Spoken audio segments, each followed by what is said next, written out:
नाथ की, माता कामाख्या की, सभी संतों की, गौ माता की, बोली सच्चे दरबार की, करौली शंकर महादेव धाम की, गंगा मैया की, भगवान परशुराम की। हर हर महादेव। ओम।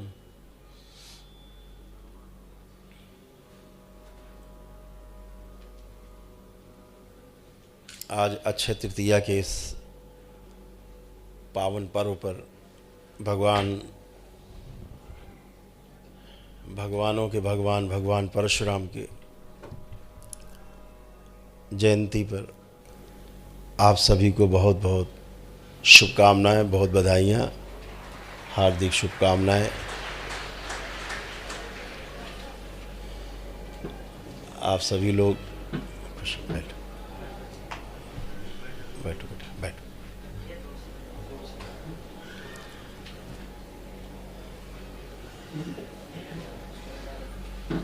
आज जिनको वन मैन आर्मी कहा जाता है, वाकई में वन मैन आर्मी भगवान परशुराम, भगवानों के भगवान परशुराम की जयंती है।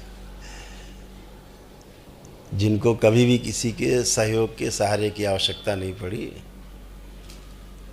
आज उनकी जयंती है। इस पावन पर्व पर आप सभी को पुनः से बहुत बहुत शुभकामनाएं।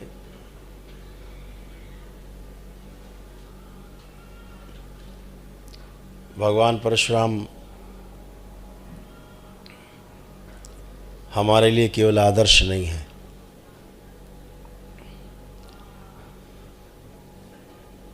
भगवान परशुराम केवल एक विचार नहीं है, और भगवान परशुराम इसलिए नहीं है कि केवल अक्षय तृतीया पर उनकी जयंती मना ली जाए, बाकी 364 दिन भगवान परशुराम को भुला दिया जाए, इसलिए भगवान परशुराम नहीं है। भगवान परशुराम हम सबके कण कण में विराजमान हैं, इस सृष्टि के कण कण में विराजमान हैं। वो भगवान परशुराम हैं, वो भगवानों के भी भगवान हैं। क्यों भगवानों के भगवान? जो सुदर्शन चक्र प्रदान किया, वो प्रदान करने वाले भगवानों के भगवान परशुराम ही थे, और तभी वो भगवान श्री कृष्ण बन पाए, नहीं तो बीचे में कोई मामला गंभीर हो जाता है। भगवान राम इसलिए भगवान राम बन पाए क्योंकि सीता स्वयंवर में भगवान परशुराम के हाथों कोई कार्यक्रम नहीं हो पाया, नहीं तो भगवान राम नहीं बन पाते। भगवान राम भगवान इसलिए बन पाए क्योंकि भगवान श्री राम के और भगवानों को भगवान परशुराम के जो गुरु थे ना, शस्त्र विद्या के, वो ऋषि विश्वामित्र ही थे। दोनों के गुरु ऋषि विश्वामित्र थे, ये बात शायद कम लोगों को पता हो। तो भगवान श्री राम के गुरु तो शस्त्र विद्या के जो महर्षि विश्वामित्र थे, लेकिन भगवान परशुराम के दो गुरु थे शस्त्र विद्या में। महर्षि विश्वामित्र थे और साथ में भगवान शंकर भी उनके शस्त्र विद्या के गुरु थे। इसीलिए कहा जाता है कि भगवान शंकर के केवल एक ही शिष्य, जिसका नाम है भगवानों के भगवान परशुराम। दूसरा कोई शिष्य हुआ ही नहीं आज तक शंकर का, सब भक्त हुए। तो इस तरह से जब सीता स्वयंवर हुआ, वहाँ कोई अनर्थ इसलिए नहीं हुआ कि स्वयं महर्षि विश्वामित्र वहाँ पर उपस्थित थे। तो राम के भी गुरु वही और परशुराम के भी गुरु वही, इसलिए वहाँ कोई अनर्थ नहीं हो पाया। असली बात वहाँ पर ये थी। भगवान परशुराम के ऊपर एक आरोप लगता है, बहुत दुख की बात है। जाति विशेष का एक नारा लगा करके कि जाति विशेष के लोगों को उन्होंने हत्याएं की। दरबार के देखे, चूँकि दरबार स्मृति पे ही काम करता है, इसलिए बहुत ताकत के साथ, पूरे दावे के साथ, पूरे प्रमाण के साथ कह सकते हैं कि भगवान परशुराम ने कभी किसी की हत्या नहीं की। कोई इतना बड़ा तपस्वी चींटी नहीं मार सकता, हत्या तो बहुत बड़ी बात है। हाँ, तपस्वियों ने हत्याएं नहीं, लेकिन वध जरूर किए हैं, और वध करने वाले को इस संसार ने पूजा है, चाहे वो वध राम ने किए हों, चाहे वध श्री कृष्ण ने किए हों। आज हम सब लोग उनको पूजते हैं, तो भगवान परशुराम को क्यों नहीं पूज सकते? अगर उन्होंने वध किए होंगे तब भी अगर मान लें, तो हत्याएं तो नहीं की। अगर राम ने रावण को मारा, तमाम आतताई मारे, तमाम राक्षस दानव सब मारे, तो आप उनको हत्या नहीं कहते, वध कहते हैं। भगवान श्री कृष्ण ने तमाम लोग मारे, ढूंढ ढूंढ के मारे, कंस मामा समेत कितने राक्षस दानव दैत्य सब मारे ढूंढ ढूंढ के। तो हम उनको हत्या नहीं कहते, उन्हें वध कहते हैं। समाज के हित में किया दुष्टों का वध। तो जब भगवान परशुराम ने वध किया, तो फिर आप उन्हें हत्यारा क्यों कह देते हैं कि हत्या की उन्होंने? तो वध ही किए। वध में और हत्या में बहुत बड़ा फ़र्क है। हत्या अपने लिए की जाती, वध समाज को सुधारने के लिए, समाज को बचाने के लिए, दुष्टों से बचाने के लिए जो किया जाता है उसे वध कहा जाता है। तो इस तरह से रहा है। भगवान परशुराम के ऊपर कहा जाता है कि वो एक विशेष जाति विशेष के विरोधी थे। कैसे विरोधी हो सकते हैं? अगर जाति की बात की जाए, क्षत्रिय की बात की जाए, तो क्षत्रिय तो स्वयं उनकी माँ थी। भगवान परशुराम की माँ रेणुका स्वयं क्षत्रिय थी। सगी दादी भगवान परशुराम की, ऋषि रचिक की जो धर्मपत्नी थी, ऋषि जमदग्नि की जो माँ थी, वो स्वयं क्षत्राणी थी। जिसकी दादी क्षत्राणी हो, सत्यवती, जिसकी स्वयं की माँ क्षत्राणी हो, वो क्षत्रिय विरोधी कैसे हो सकता है? कल्पना करके देखिए। और उसी काल में इतने बड़े बड़े विद्वानों के साथ में सूरवीर भी थे, बहुत ताकतवर लोग थे, लड़ाकू लोग थे, विश्वामित्र जैसे लोग भी थे। क्यों भगवान राम का विरोध, भगवान परशुराम का विरोध क्यों नहीं किया? अगर वो क्षत्रिय हत्या कर रहे थे तो बहुत बड़े बड़े लोग मौजूद थे उस समय। किसी ने भी उन हत्याओं का, जिनको हत्या कहते हैं हम लोग, जो वध कर रहे थे, किसी ने विरोध नहीं किया, क्योंकि वो धर्म के सापेक्ष आचरण कर रहे थे, धार्मिक आचरण कर रहे थे, दुष्टों का ही वध किया। अगर दरबार के नियम से देखे, अगर दरबार के जो रोज़ का कार्यक्रम होता, आप जिसको रोज़ झेलते हैं, रोज़ भोगते हैं, उसके बाद दरबार आकर के आप स्वस्थ होते हैं, स्मृतियों से छुटकारा पा करके। आप स्वयं देखिए कितनी कितनी खराब खराब स्मृतियों से आप गुजरते हैं। कितना दिमाग में सर्कस चलता रहता था, उल्टा सीधा खराब खराब सब। अपने ही परिवार के विरुद्ध सोचना, अपने ही परिवार से दूर रहना, चिढ़ होना, नफरत होना, घृणा होना। आज आप सबकी चिढ़, नफरत, घृणा कहाँ चली गई? आपने वैदिक प्रक्रिया की और आप स्वस्थ और स्वच्छ होकर बैठे। कोई आपके विरुद्ध, आपके अंदर किसी के विरुद्ध कुछ भी नहीं है। तो स्मृतियाँ रहती हैं। ऐसे भगवान परशुराम की भी उनके पिता की स्मृतियाँ उनमें समावेशित हो गई बदले की। और 21 घाव लगे थे उनके पिता के शरीर पर, तो 21 बार वो चुन चुन के मारे गए। तो अपने पितरों की स्मृतियों के वशीभूत होकर के भगवान परशुराम ने वो सारे वध किए। और उसके पश्चात जब कथा है कि भगवान परशुराम जी का और हनुमान जी का युद्ध हुआ, उन्होंने रोका उनको, वो कथा है लंबी। युद्ध हुआ और रोका, तो तब उनके जो है 2 आंसू आँखों से टपके। जब उनके पितर लाए गए पितरलोक से, जो स्मृतियाँ उनके अंदर पड़ी थी सब अपने साथ ले गए भगवान परशुराम से निकाल के, बदले की स्मृतियाँ। तब उनके 2 आंसू गिरे भगवान परशुराम के। जैसे आप लोग यहाँ संकल्प करते हो तो आंसू गिरते हैं, हिचकी आती है, डकारें आती हैं, खांसी आती है, तमाम तरह से गंदगी निकलती है, स्मृतियाँ नष्ट होती हैं। ऐसे ही उनके 2 आंसू निकले और वो स्मृतियाँ नष्ट हो गईं, जिनके द्वारा वो वध कर रहे थे, जिनके वशीभूत होकर के। उसके बाद उनको फिर घोर पश्चाताप हुआ कि मेरे द्वारा सब ये हुआ, मेरे शरीर के द्वारा हुआ। तो पश्चाताप किया। जितने लोग हत्याएं की थी सबका फिर उन्होंने सभी का पिंडदान किया, सभी का श्राद्ध किया, सभी को मुक्ति दिलाई। ये सब काम भी उन्होंने किया जो लोग नहीं बताते हैं। ये सारे कार्य हुए। तो ये सब भगवान परशुराम इसलिए कर पाए क्योंकि भगवान परशुराम ने वो हत्याएँ नहीं की, दरबार के देखे, दरबार के अनुसार स्मृतियों के वशीभूत होकर के ही तमाम ये सब कार्य हुए। तो वो सब जो दिमाग में गंदगी लोग डालते हैं राजनीतिक रूप से, वो उनका अपना विषय है, लेकिन हम लोगों का मन मस्तिष्क साफ होना चाहिए कि जो है वो साफ साफ है। हमारी अगली पीढ़ियों को संदेश जाना चाहिए कि ऐसा कुछ भी नहीं था, कोई द्वेषवश ऐसा कुछ भी नहीं हुआ, और कोई ऋषि इतना बड़ा तपस्वी ये सब कर नहीं सकता, करने का उसके अंदर साहस भी नहीं है कि हत्या कर सके, किसी की चींटी नहीं मार सकती। आप कल्पना करके देखिए। और फिर उससे जिसके वरदान से ही वो पैदा हुए भगवान परशुराम, अपने जो उनके दादा थे, जो उनके शास्त्रों के गुरु थे, उनके दादा थे और उनके पिता थे, जो सप्त ऋषियों में जिनकी गिनती है ऋषि जमदग्नि की। तो ऋषि जमदग्नि जो है और उनके परशुराम जी के दादा सगे ऋषि ऋचिक, यही लोग इनके शास्त्रों के जो गुरु थे, शास्त्र इन्होंने से सीखा। और शस्त्र चलाना सीखा जो महर्षि विश्वामित्र थे उनसे, और भगवान शंकर से तमाम अस्त्र शस्त्र पाए और उन्हें चलाया। तो इस तरह से भगवान परशुराम जो है अपने दादा के ही आशीर्वाद के फलस्वरूप, वरदान के फलस्वरूप ही पैदा हुए। इसकी कथा है कि भगवान परशुराम के जब दादा थे, उनका विवाह हुआ ऋषि ऋषिक का, तो विश्वामित्र की बहन से हुआ, बहन जो थी सत्यवती।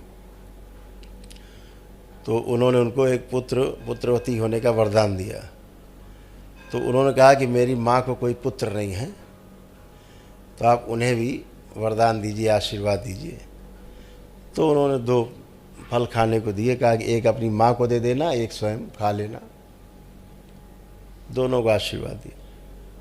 वो लेके गई अपनी माँ के पास, तो उनकी माँ ने क्या किया, विश्वामित्र की माँ ने वो फल बदल लिया। जो बेटी को दिया था उनके दामाद ने, वो स्वयं खा लिया, और जो स्वयं के लिए दिया था वो अपनी बेटी को कहा तुम खा लो। जब गर्भ धारण हो गया तो फिर ऋषि ऋचिक ने कहा भाई तुमने तो गड़बड़ कर लिया, हमने तो वहाँ क्षत्रिय होने का उसको आशीर्वाद दिया था, तो क्षत्रिय पैदा होगा, तुम्हारे यहाँ ब्राह्मण पैदा, उल्टा कर लिया तुमने। अब तो बिल्कुल ही उल्टा हो गया, अब तो वहाँ पे ब्रह्मर्षि पैदा होगा, अब तुम्हारे यहाँ क्षत्रिय पैदा होगा। ऋषि जमदग्नि जो पैदा होंगे वो क्षत्रिय होंगे, क्षत्रिय गुणों से भरे होंगे, और जो वहाँ पैदा होगा यानी विश्वामित्र पैदा हुए तो ऋषियों के गुणों से भरा हुआ होगा। तो उल्टा कर लिया, तो रोने लगी उनकी धर्मपत्नी, ऐसा ना करिए, हम चाहते हैं कि हमारे यहाँ एक बहुत आप ही की तरह बिल्कुल ब्राह्मणों का जो वो हो, गुणों से भरा हुआ हो, ब्रह्मज्ञानी हो, वही हमारे गर्भ से हो। तो उन्होंने कहा हम इतना तो कर सकते भाई कि ये जो इस बार तुमसे पैदा होना था, तुमसे ना हो करके अगली पीढ़ी में पैदा होगा, लेकिन पैदा क्षत्रिय होगा वो, ये ध्यान रखो। उन्होंने कहा ये स्वीकार है। तो ऋषि जमदग्नि पैदा हुए, ऋषि थे, लेकिन उधर भी ऋषि हुए, विश्वामित्र जी पैदा हुए, ये कथा है उसकी। तो ऋषि ऋषि के आशीर्वाद से ही जो उनके साले हुए रिश्ते में, भगवान परशुराम के वो भी दादे कहलाए, विश्वामित्र जी भी, क्योंकि उनकी सगी दादी के भाई थे, है ना। तो वो इस तरह कथा है। फिर अगली पीढ़ी में भगवान परशुराम पैदा हो गए, क्षत्रिय गुणों से भरपूर। तो इसमें भगवान परशुराम का क्या दोष है, ये तो आशीर्वाद के वरदान के फलस्वरूप उनका जन्म हुआ, और वही गुण उनमें सबसे आगे थे, सर्वश्रेष्ठ जो थी वो ऋषि मुनियों के आशीर्वाद से, वरदान से ही हुआ। तो इस बात को, कथा को नहीं समझते कि उनका रिश्ता कितना गहरा था। उनके जो खून दौड़ता था शरीर में, वो ब्राह्मण और क्षत्रिय दोनों का खून था। तो कहाँ से क्षत्रिय विरोधी होते, किसी क्षत्रिय ने नहीं रोका। तो उस समय भी जितने भी क्षत्रिय थे सब भगवान परशुराम के समर्थन में थे। केवल एक छोड़ के है वंशी जिन्होंने उनके हत्या की थी पिता की परिवार में।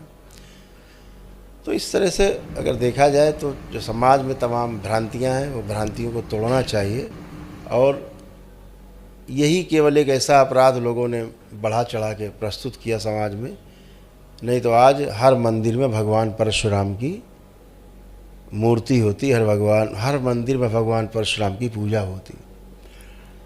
और सबसे बड़ा प्रमाण अगर आपको हम दें, कोई माता पिता अपने बच्चे का जब नाम रखता है तो किसी महापुरुष के नाम पर रखता है। अगर कोई हत्यारा होता है तो उसका नाम माता पिता नहीं रखते हैं अपने बच्चे का नाम।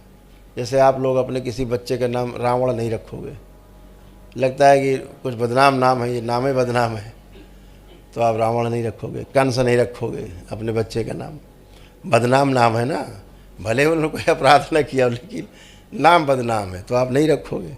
आप राम रखोगे, कृष्ण रखोगे, ऐसे नाम रखोगे आप, अच्छे नाम। आप अर्जुन रखोगे, है ना, कर्ण रखोगे, वीर नाम रखोगे, जयद्रथ नहीं रखोगे जल्दी से, है ना, शिखंडी नहीं रखोगे। तो आप जो बदनाम नाम है नहीं रखोगे। तो जो नाम बहुत प्रसिद्ध होते हैं वही नाम लोग रखते हैं। भगवान राम जो पैदा हुए ना, उसके पहले भगवान परशुराम हो चुके थे। भगवान परशुराम का नाम राम ही था। जब परशु जो फरसा है वो लेके चलने के कारण परशुराम कह दिया गया उनको, तो वो राम ही थे, उनका नाम राम था। और राम नाम इतना प्रसिद्ध रहा होगा, इतना करुणामय, इतना विद्वता का प्रतीक रहा होगा कि दशरथ ने अपने बेटे का नाम, बड़े बेटे का नाम राम ही रखा। अगर वो क्षत्रिय हंता होते, क्षत्रियों के दुश्मन होते, क्षत्रियों का विनाश किए होते, तो कोई क्षत्रियों का जो सम्राट था, राजा था उस समय, वो कोई अपने बेटे का नाम राम नहीं रखता। ठीक, राम रखने का मतलब है कि वह राम, भगवान परशुराम जो थे, वह कितने प्रसिद्ध और कितने लोकप्रिय रहे होंगे क्षत्रियों के बीच में कि स्वयं दशरथ जी ने अपने पुत्र का नाम ही राम रखा। तो ये कितना बड़ा प्रमाण है कि ऐसा उस काल में देखा जाए जिस काल में भगवान परशुराम थे। तो अगर इस तरह से वो उनका कोई चरित्र खराब होता या गलत काम किया होता तो वो नाम नहीं रखते। राजा को अपने पुत्र का नाम राम रखने के लिए बाध्यता नहीं थी। तो ये सब प्रमाण है। ये सब भ्रांतियाँ जो फैलाई गई बाद में द्वेषवश, तमाम राजनीतिक विद्वेषवश, तमाम अपने अपने कारणों से लोगों ने फैलाया होगा, वो फैला करके अपना उसका लाभ उठाते हैं। वो उनका विषय है, वो समझे। लेकिन हम लोग उस भ्रम से मुक्त रहें कि ऐसा कुछ भी नहीं था। ऋषि मुनियों में ऐसा कुछ भी नहीं होता कि कोई किसी की हत्या करे, मार कूट करे, ये सब नहीं होता है। तो भगवान परशुराम के जो इस व्यक्तित्व पर हम लोग सबको ज़रूर बताया करें। हम तो दरबार की ओर से कहते हैं ना कि भगवान परशुराम को कितना महिमा मंडित किया जाए, कितनी वीरता, अकेले ही खड़े होकर के सबको काट कूट के किनारे करके, क्योंकि क्षत्रिय गुणों से संपन्न थे। अपने दादा का आशीर्वाद था, वरदान था उनको, उनकी मजबूरी, वो बेचारे क्या करते। जैसे आप अपने माता पिता का खून आपके अंदर है, आप अपने माता पिता का खून नहीं बदल सकते। ये सुविधा आपको प्राप्त नहीं है कि आप अपने माता पिता के दिए गए इस शरीर को बदल दें, उसका खून ही बदल दें। हम कहते हैं बाकी सब बना रहे, खून ही बदल के दिखा दो, नहीं बदलेगा। तो इसमें आपका क्या दोष है? अगर आप में आपके माता पिता का खून दौड़ रहा है, आपके पूर्वजों का खून आपके शरीर में दौड़ रहा है, इसमें आपका क्या दोष है? ऐसे ही भगवान परशुराम जिस वरदान से पैदा हुए अपने दादा के, कि वो क्षत्रिय गुणों से संपन्न होंगे, पूरी तरह से संपूर्ण होंगे, इसमें उनका क्या अवगुण था, उनको क्या दोष था? जब भी कोई अन्याय होता था आगे आते थे। सहस्रबाहु से उनका अपना निजी कोई द्वेष नहीं था। जिन सहस्रबाहु उनके लड़कों ने उनके पिता की हत्या की थी, उनसे कोई भी उनका द्वेष नहीं था निजी। रावण को जब सहस्रबाहु ने बंदी बना लिया और 6 महीने तक बंदी बना के रखा, छोड़ा नहीं, तो भगवान शंकर ने भगवान परशुराम को बुलाया और कहा कि भाई तुमने हमारी दक्षिणा तो दी नहीं, शिष्य तो हो गए, दक्षिणा तो दी नहीं तुमने। बोले भगवान बताओ दक्षिणा हम अभी दे दें, शीश काट के चढ़ा दें। बोले शीश की आवश्यकता नहीं, पहले आधी दक्षिणा आज दे दो, आधी बाद में मांगेंगे। तो बोले आधी क्या है प्रभु? बोले आधी दक्षिणा ये है कि रावण जो बंदी है सहस्रभाव के यहाँ, उसको तुम छुड़ा दो, उसकी जेल से बाहर निकाल दो। तो उन्होंने कहा कि चलो ठीक है। तो भगवान परशुराम ने आक्रमण कर दिया, अकेले ही जाके रावण को उनके बंदी गृह से छुड़ा लाए। और पावन कथा सुनाते हैं, क्षत्रिय ब्राह्मण भी भक्तों ने तो कहलाते हैं। छुड़ा लाए। यही एक द्वेष, यही एक झगड़ा सहस्रबाहु से उनके झगड़े का कारण बना। उसी द्वेषवश उनके यहाँ गए और भोजन किया। जब गाय के प्रति उन्होंने कहा कि हम ले जाएंगे, बहुत अच्छी गौ माता तो कहलाते हैं, विरोध हुआ, झगड़ा हम कथा सुनाते हैं। लेकिन द्वेष इसलिए क्या द्वेष रावण को छुड़ाया, रावण को छुड़ा करके और उन्होंने उसको लंका पहुंचाया। और इससे बड़ा प्रमाण और आपको क्या दें कि वो क्षत्रिय विरोधी नहीं थे। उनके पास जो एक धनुष था, जब 21 बार क्षत्रियों का ये जो है वंशी थे दुष्ट, जिन्होंने उनके पिता की हत्या की थी, जब वो सब हो गया, सारा प्रकरण समाप्त हो गया, तो उन्होंने कहा मुझे अस्त्र शस्त्र की आवश्यकता नहीं है। तो उन्होंने जाके भगवान शंकर से कहा कि अपना धनुष वनुष जो कुछ है ये सब वापस लो, अब हमें नहीं चाहिए, अब हम जा रहे हैं तपस्या करने फिर से। तो भगवान शंकर ने कहा दी हुई वस्तु हम वापस नहीं लेते, अभी तुम ही ले जाओ। अब बोले इसको कहाँ हम रखें, कहाँ ले जाएं, किसको दें? तो उन्होंने कहा चलो रावण को दे देते हैं, थोड़ा सा ठीक है। जब रावण के यहाँ गए तो वो किसी ब्राह्मण को प्रताड़ित कर रहे थे, तो वहाँ से वापस हो गए वो। रावण ने बहुत कहा क्यों आए? तो उन्होंने कहा कि नहीं तुम इस लायक नहीं, देने तो धनुष तुमको ही आए थे हम, लेकिन तुम इसके लायक नहीं हो। तो वहाँ से राजा जनक के यहाँ गए, राजा जनक के यहाँ गए और वो धनुष उन्होंने राजा जनक को भेंट किया। राजा जनक तो ब्राह्मण नहीं थे, क्षत्रिय थे। अगर क्षत्रिय विरोधी होते तो अपना सबसे प्रिय धनुष वो राजा जनक को क्यों भेंट करते? क्योंकि योग्यता की उनको पहचान थी, क्षमताओं की पहचान थी, इसलिए उन्होंने उसको धनुष को उन्होंने राजा जनक को दिया, जिसका बाद में भगवान राम ने संधान किया और जिसको प्रत्यंचा चढ़ाई और धनुष तोड़ा, वो वही धनुष था जिसे कोई उठा भी नहीं, हिला भी नहीं पाता था, वो वही धनुष था। तो ये सब चीज़ें जो थी, तमाम चीज़ों पे अगर प्रकाश डालेंगे, तमाम चीज़ें अगर आप पीछे की निकालेंगे, तो आपको निकलेगा कि भगवान परशुराम क्षत्रिय विरोधी, किसी भी मानव विरोधी काम में शामिल नहीं थे। वो दुष्टों के खिलाफ थे और चूँकि उनको वरदान था तो उस हिसाब से वो काम करते थे। इसलिए हमें चाहे ऐतिहासिक तथ्य हो चाहे पौराणिक तथ्य हो, उन पर विशेष ध्यान रखना चाहिए, विशेष चीज़ों को अपने अंदर साफ साफ रखना चाहिए। कोई द्वेष नहीं, जानकारी पूरी होनी चाहिए अपने अंदर और जन जन में बात फैलानी चाहिए। दरबार ने अभी एक टीम बनाई है पूरी, उसमें कई विद्वान हैं देश के, जो जैसे श्री रामचरितमानस है ना, हाँ, जैसे श्री रामचरितमानस है वैसे ही दरबार कोशिश कर रहा है भगवान परशुराम के ऊपर कि भगवान परशुराम चरितमानस भी निर्मित हो, बने। जैसे श्री रामचरितमानस तो श्री परशुराम चरितमानस भी हो, जिसको लोग ठीक से समझ पाएँ, भ्रांतियाँ हटा पाएँ, वैसा बन पाएँ। जैसी स्मृतियाँ रहेंगी वैसे ही लोग पैदा होंगे इस धरती पर। अब कोई परशुराम पैदा नहीं होता, राम तो हो जाते हैं लेकिन परशुराम पैदा नहीं होता। तो हम लोग चाहें कि भगवान परशुराम के अंश इस धरती पर विराजें और घर घर में भगवान परशुराम तो हैं ही, स्थूल रूप में भी हमारे कथा सुनाते हैं, हमारे बीच में रहे। अभी एक 40 लिखवाई है भगवान परशुराम की, वो भी बन गई है। एक हमारे पांडे जी हैं, वो सक्रिय हैं बहुत। अभी एक विद्वान हैं, अभी रिटायर हुए हैं BHU से, बनारस हिंदू यूनिवर्सिटी से। तो अभी सब एक कमेटी बन करके पूरा उस पर काम कर रही है। धीरे धीरे सभी लोग अपने अपने काम में संलग्न हैं कि समाज में समरसता कैसे लाई जाए, लोगों की भ्रांतियाँ कैसे नष्ट की जाए, ये सब पे काम जारी है। और हम लोग कोशिश करते हैं, दरबार कोशिश करता है।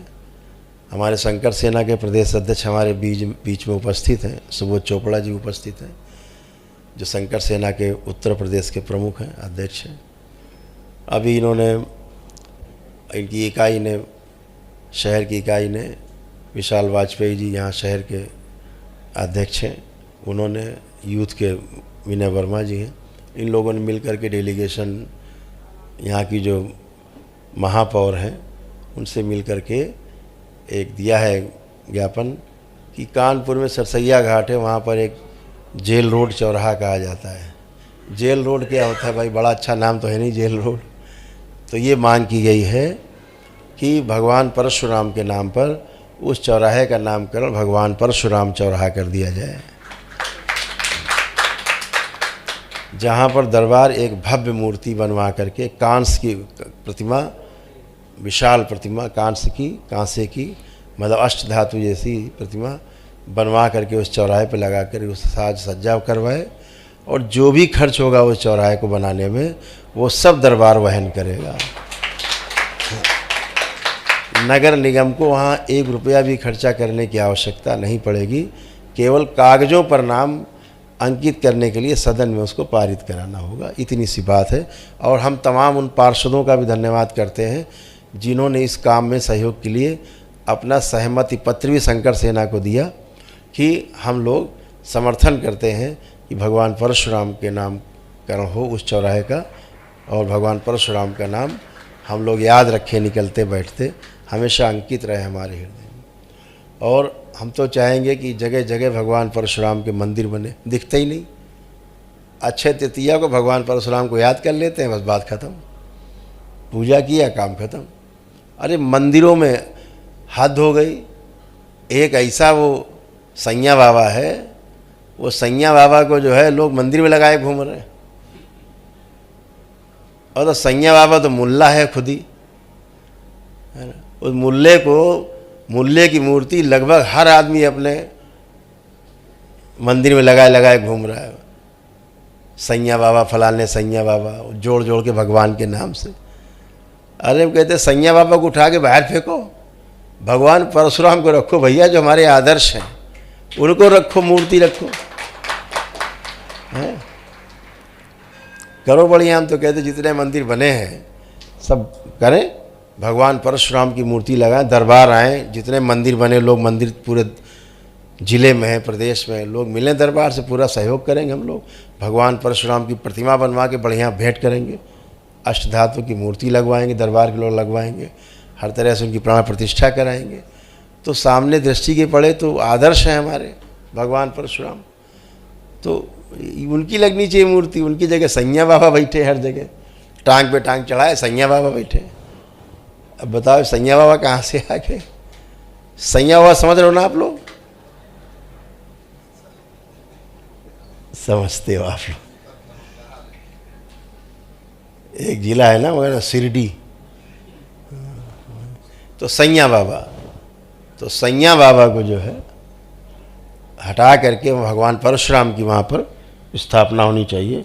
हर उस स्थापना में दरबार साथ, जो भी खर्चा पानी होगा सब दरबार उठाएगा। करिए, लगाइए मूर्ति, दरबार प्रतिमाएं देगा, खूब लगाइए जम के, पूरे जिले, देश प्रदेश सब जगह लगाइए, बड़ी बड़ी प्रतिमाएं लगाइए। दरबार खुद बनवा रहा है, घोषणा की दरबार ने, भगवान परशुराम को विशाल मंदिर बनेगा, विशाल प्रतिमा बनेगी। तो ये सब धीरे धीरे धीरे नई पीढ़ी को समझ में आना चाहिए। समाज से द्वेष और जो जहर है उसको नष्ट होना चाहिए।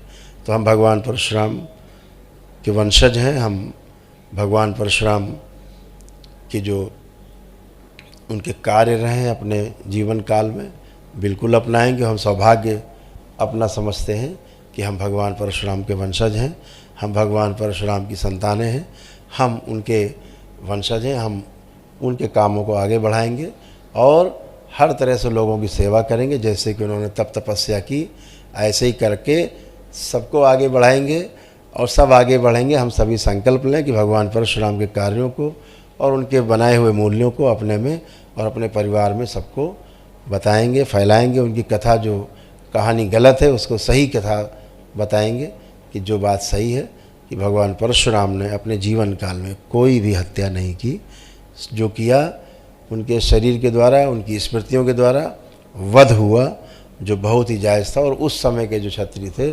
परशुराम, भगवान परशुराम समर्थक क्षत्रिय थे, जितने भी थे सब भगवान परशुराम के क्षत्रिय समर्थक थे। किसी भी क्षत्रिय राजा ने, किसी ने भी भगवान परशुराम का विरोध नहीं किया।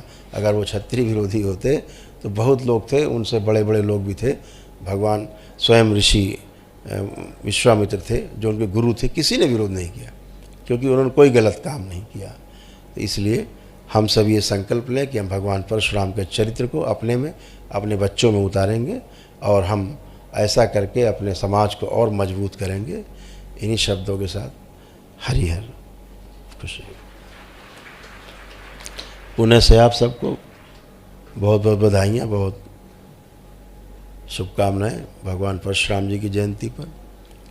ये दिन साल में एक बार नहीं, हम लोग रोज़ मनाएं, ऐसी ईश्वर से प्रार्थना है, बाबा से प्रार्थना है। हरिहर। जय जय राधा